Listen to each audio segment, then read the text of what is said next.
As a result of both Harvey and Irma, inland flooding has obviously become a really big topic in conversation, and also within that the protection gap.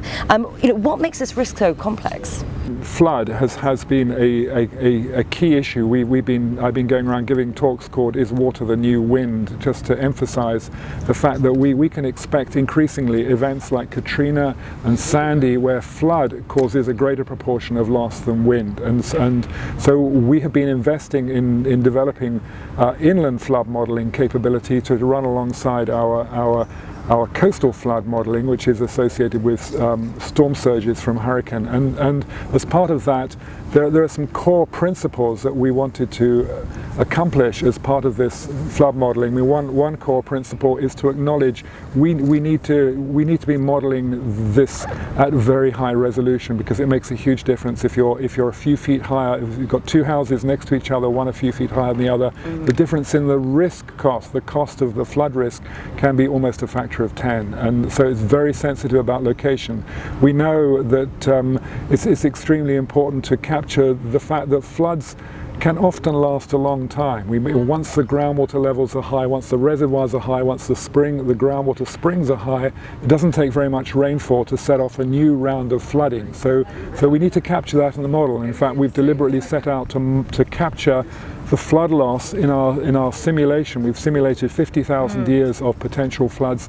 We capture the loss day by day, which puts the user of the model in the driving seat as to how they want to define what is an event of flood loss, which is as required when you're dealing with a reinsurer who wants to reimburse you for some definition of what constitutes a flood loss event.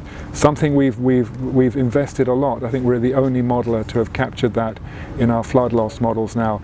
Flood defenses, very sensitive. You can't build a wall to keep out hurricane winds or earthquake shaking, but you can build a wall to keep out flood. But the question is, have you built it high enough? Have you built it strong enough? So in our modeling, we make it possible now for the user to adjust the degree of protection that the flood wall provides, so that they can explore. If we do the best to capture the data when it's available, or make inferences about the flood defense, but it's up to the model user to, if they have better information or if they are concerned about the sensitivity of the results, so they can adjust the standard of protection of the flood defense. So those are just two or three things which are part of our core agenda for flood modeling, and a really key one is the fact that we can now link the inland flood with the hurricane wind and surge itself. And that is completely new, and that is something which sort of Harvey is the best possible advertisement, if you like, or why it's so important to do that. Here was a modest hurricane, if you like, with an extreme inland flood